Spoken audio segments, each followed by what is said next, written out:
It's time for another Mike and Diane State Park adventure. And this time we're at Cedars of Lebanon State Park in Lebanon, Tennessee. But we're not adventuring alone this time. We have our friends Patty and Dawn who are going to meet us at the cabin for a fun-filled few days. So we're looking forward to checking out this park. This is on display in front of the park office, a lumberjack harrow, which is a farm implement that was designed for smoothing plowed fields. And it was manufactured between 1875 and 1915. Okay, now we're inside our cabin. We have cabin number 2.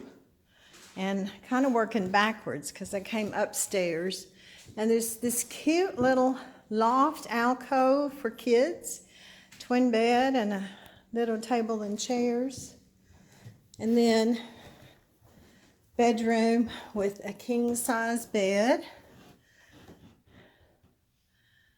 Isn't that neat? And then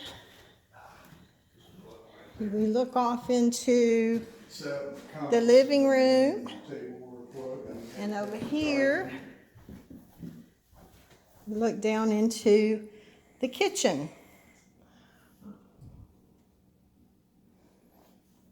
Now let's go back downstairs.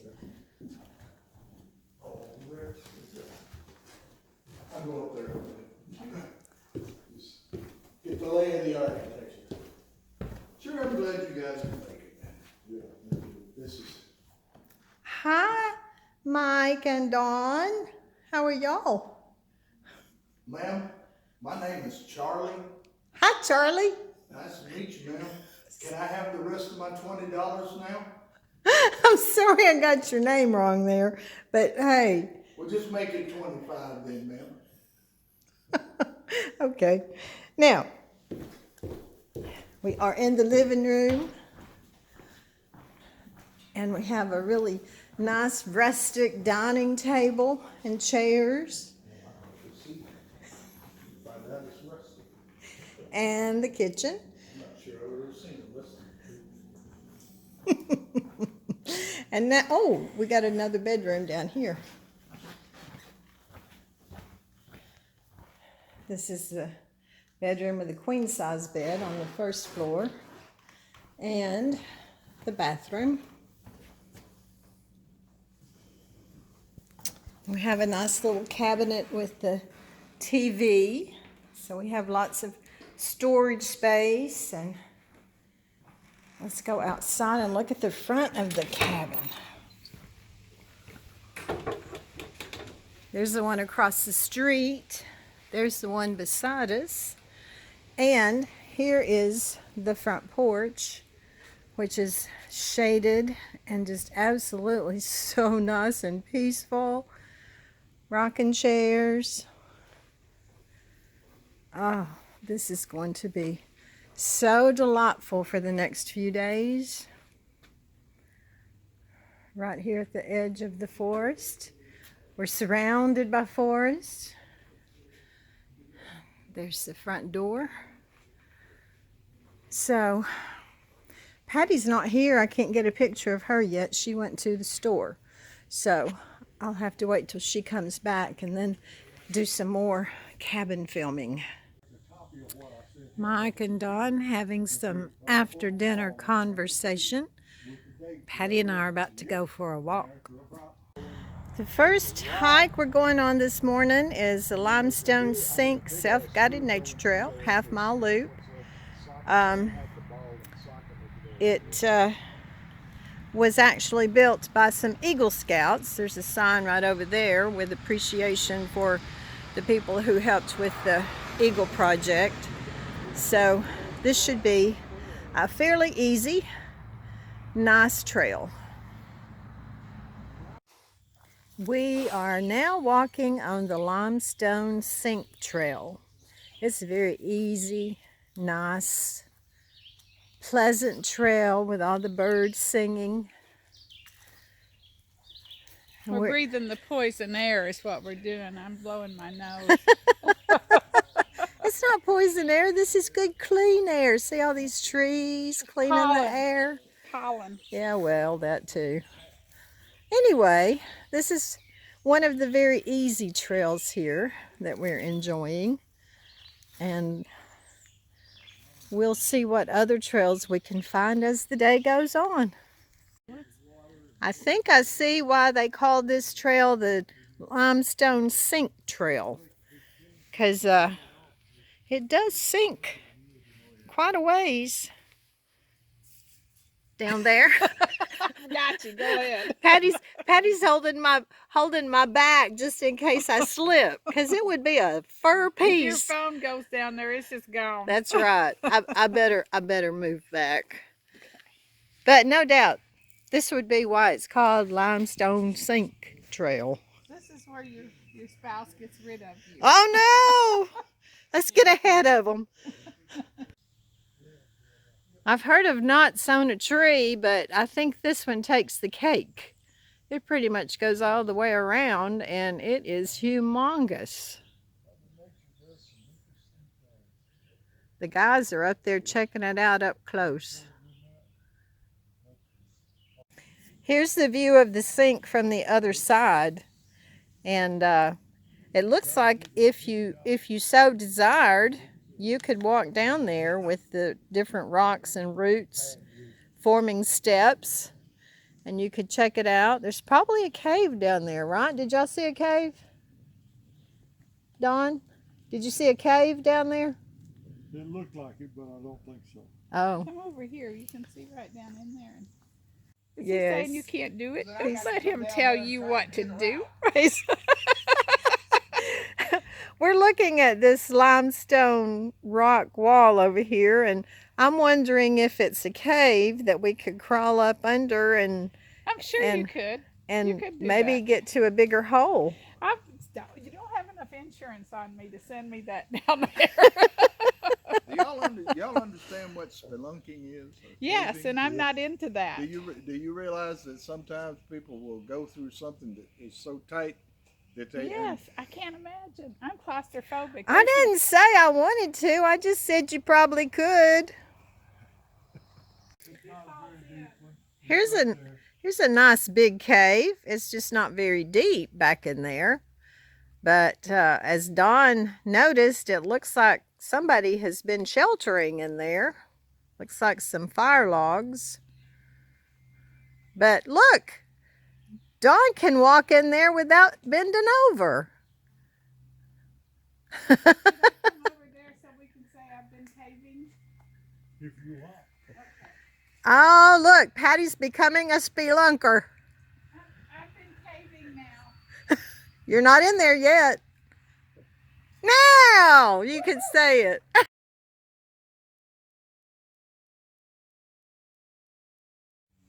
Here's another sink with trees. One tree kind of at the bottom, and then a couple of trees that have kind of changed direction there. But let me see if I can get a better angle. Oh, famous last words. Anyway, it's not really deep, but it's a hole. It's a sinkhole. So this is where the pool used to be at Cedars of Lebanon. It was an Olympic-sized swimming pool that they filled in, and now they're going to put a splash pad here for the kids. So they're just in the beginning stages, so I'm not sure how long it'll take them. The guy we talked to said it would probably be ready in a couple of months. So that'll be nice for the kiddos. We're about to walk on the Cedar Glades Trail. It's another half-mile loop. That's not a difficult trail at all. This is information about the park history and facts, and the fact that this was named after the cedars in Lebanon. But actually it says the trees here are actually junipers rather than cedars. At any rate, there's a lot of beautiful trees and other scenery, so we're gonna head down and see what's ahead on this trail. Here's a plaque of all the different wildflowers that grow in the cedar glades. There's a lot of pretty ones. And then there's the one below us that Patty said is what? The devil's spawn seed. It causes you not to be able to breathe because your sinuses are so blocked up. And the inside of your nose is yellow when you blow it. And we see lots of these around here, so I guess we're in for a treat. Here's one of the glades with several different types of wildflowers. Seems to be mostly made up of Patty's favorite, the devil's spawn, as she calls it. There's some... I think it's the devil's spit. Looks like some little wild daisies and these pretty little purple things, whatever they are. Are they bluebells?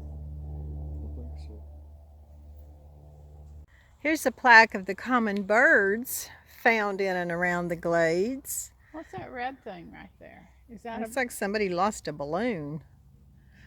I bet it was a Mylar balloon that was released, and that's where it wound up. probably for somebody that died, a memorial balloon because it's got happy birthday, and I see deer or something on there.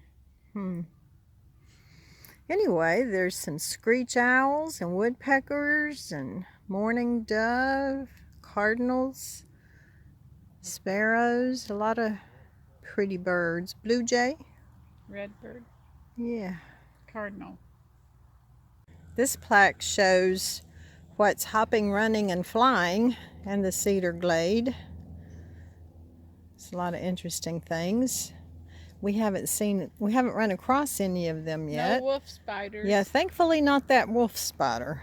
I'd rather not run into that guy. This plaque shows the mammals that are living in the cedar glades, including flying squirrels. That's pretty neat. Bats. They got bats. Yeah. Bats. They don't come out in the day, do they? I don't think so. This is the Nature Center at Cedars of Lebanon. It's closed today. And then this just caught my eye too. It's a free library. That's pretty cool for people that are camping or staying in the cabins for a few days. And then there's that building over there is a lodge, an event center, I guess. And then over there is a playground and picnic shelters. So there's tennis courts over there. Beautiful park.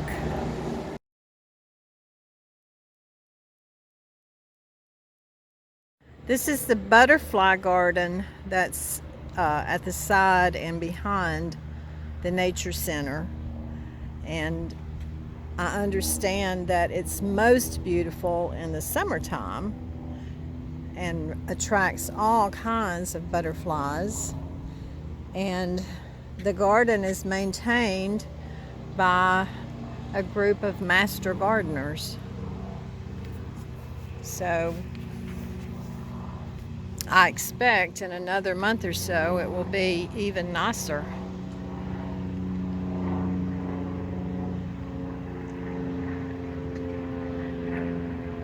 There's some plants over there. There's a really neat sitting area over there. Dawn went down to check out that pole thing or whatever that is, tower.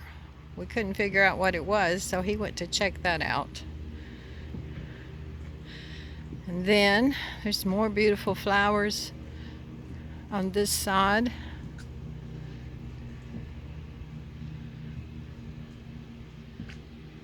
Oh, but this really will be really full of bloom and colors in another month or so. Don, what was that tower down there? It's a chimney swift tower. They used to nest in hollow trees, and when people came in and started cutting down the trees and they made chimneys, they started nesting in the chimneys. So now they have a place to nest. How cool. Well, thanks for checking that out for us.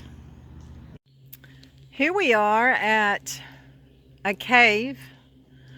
We're not showing the cave yet.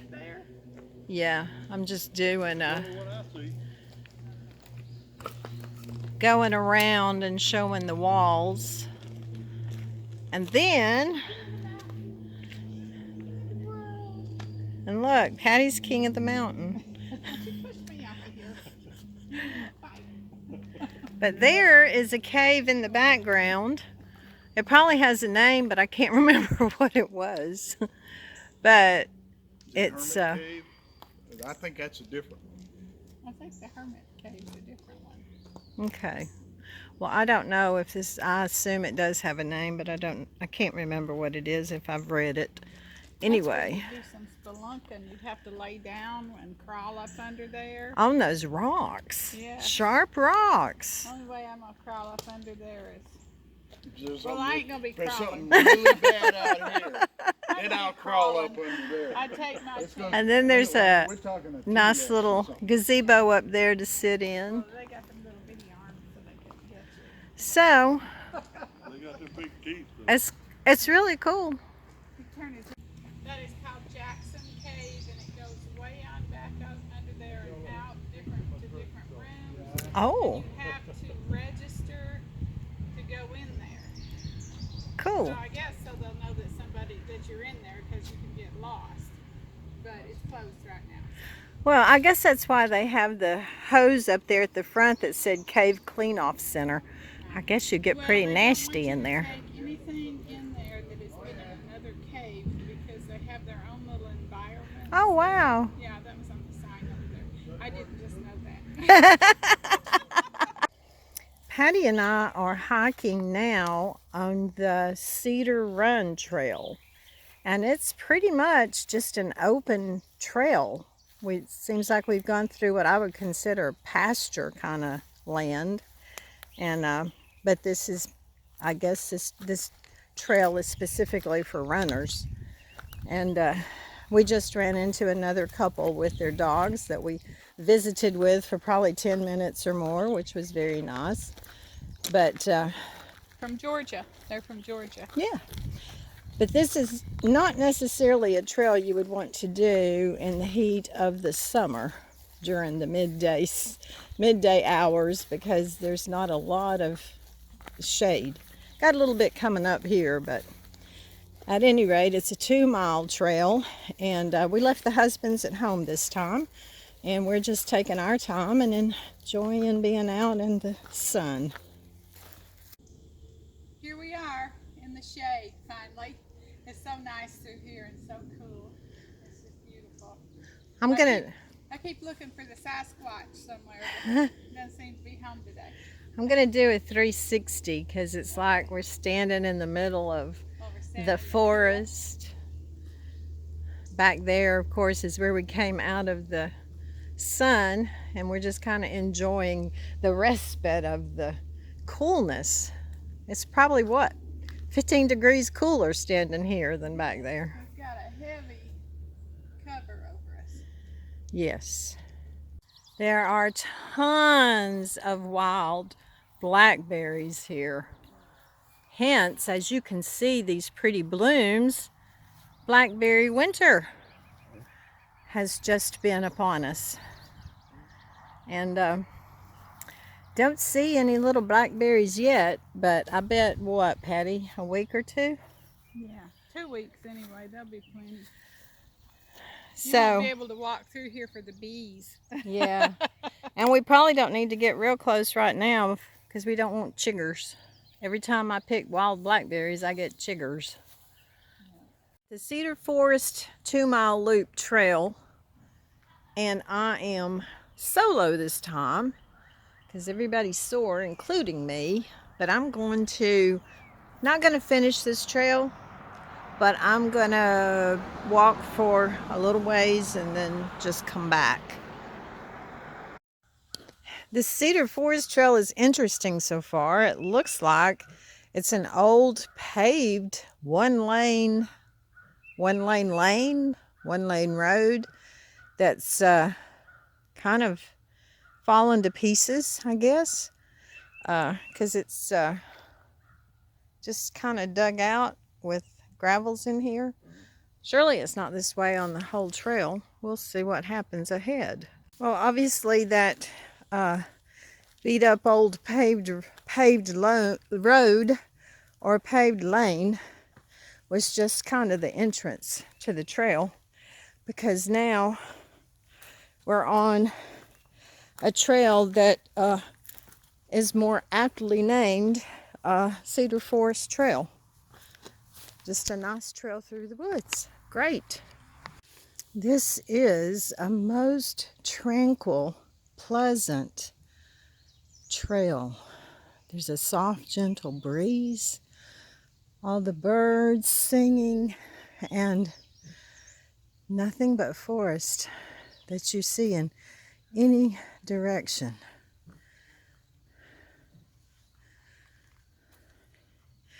There are some tripping hazards along the way, some roots and rocks coming up out of the ground. But my goodness, it is so beautiful here. So calm and peaceful. I love trails like these. Well, we are now back in the cabin. It is our last night here before we go back tomorrow. So tonight I'm going to make a pasta bake for dinner. Just very simple. I'm browning some ground beef. I've got some penne pasta cooking. I'm going to add in some Italian sausage. I'm going to use jarred pasta sauce. I did some mozzarella cheese, some Parmesan cheese, and bake it in a pan. We'll have a salad and some sourdough bread to go with it. And I think we will have an enjoyable supper. I think I have most of the components for the pasta bake ready to go. I have cooked the penne pasta and drained it. And I've browned a pound of hamburger meat and a pound of Italian sausage. I have my pasta sauce ready and my cheese. I do want to, even though the Italian sausage is nicely seasoned, the hamburger meat was not. So I'm going to add a little bit of onion powder and a little bit of garlic powder and about a teaspoon or so of Italian seasoning.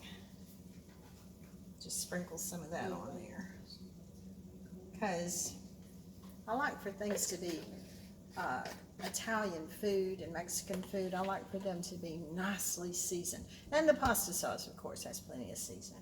So I think we're good to go. I'm going to stir this up. And this particular cabin, I don't know about all of the cabins in the state park here, but this particular one is sorely lacking in kitchen equipment and utensils. So I'm cooking the meat in the frying pan that Patty brought to do breakfast with. And I actually went to the dollar store and bought that saucepan, that 3-quart saucepan to cook the penne pasta in. And I don't have a large enough pan to combine everything before I put it into the baking pan. So I'm just going to have to kind of put it in the baking pan and stir it all together. I think is going to be the best way to do this. I have my oven preheated to 350. So let me pour the pasta in first. Oh, they also didn't have any baking pans. They had baking sheets, but no baking pans. So I also bought one of these disposable baking pans at the dollar store. You never know when you go to a state park exactly how well the kitchen is going to be equipped.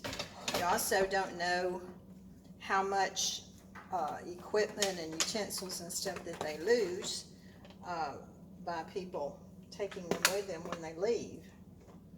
So I don't know how well they keep up with their inventory. At any rate, that's enough complaining. It's time to just prepare supper and enjoy a nice last evening before we head out tomorrow for home. So this is vodka sauce, which has some vodka and some cream, which gives it this lighter color. And then I also have a jar of just tomato and basil pasta sauce that I'm going to put in also, because I do want it to be nice and saucy.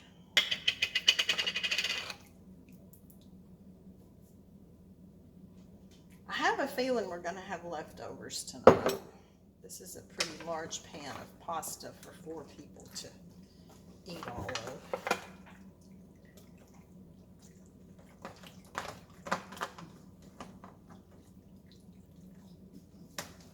I guess it depends on how hungry everybody is, though. What do you think, Dawn? Think you can eat all this pasta? I'll give it a good try. You'll take one for the team? Yep. It's got all the ingredients he likes. Great. Pasta and meat, and red sauce and cheese. He's good. So am I. Me too. Okay. Want to make sure I get all this pasta covered in sauce.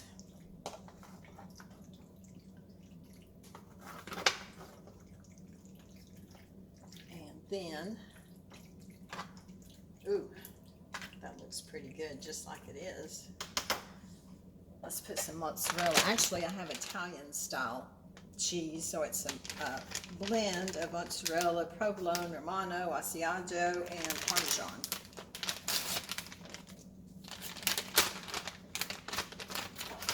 And it's finely shredded. I like finely shredded cheese. I really don't see any reason to save this and take part of it home. I think I just need to put it all on here.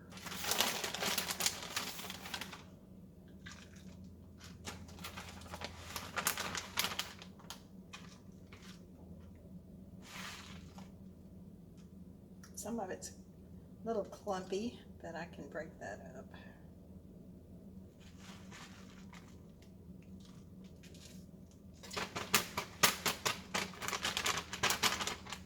And spread it out to try to make it a little more even. And then I also have a bag of Parmesan cheese. This mixture had Parmesan in it, but I'm going to put a little more of this Parmesan on top. And I'm going to save the rest of it for our Caesar salad that we will have with the pasta. So I'd like a little parm on top. I think that's good right there. So now I'm going to put this in the oven and set the timer for 30 minutes. And while the pasta is baking, I'll make salad and get the sourdough bread ready, and it'll be time for dinner. All right, the pasta bake is out of the oven, and I sliced the sourdough bread and put some butter and garlic powder on it to have some garlic bread, and then we've got salad to go along. So we're going to enjoy supper and then probably play some games our last night here. Mike is finishing up loading the car so we can head back home. It's been a wonderful weekend. Turn around and smile at me, honey. He can't hear me. Anyway, the cabin was very nice. We had a very enjoyable time. Had some good meals, some great fun and laughs. And I hope the people, next people coming in have as much fun here as we did.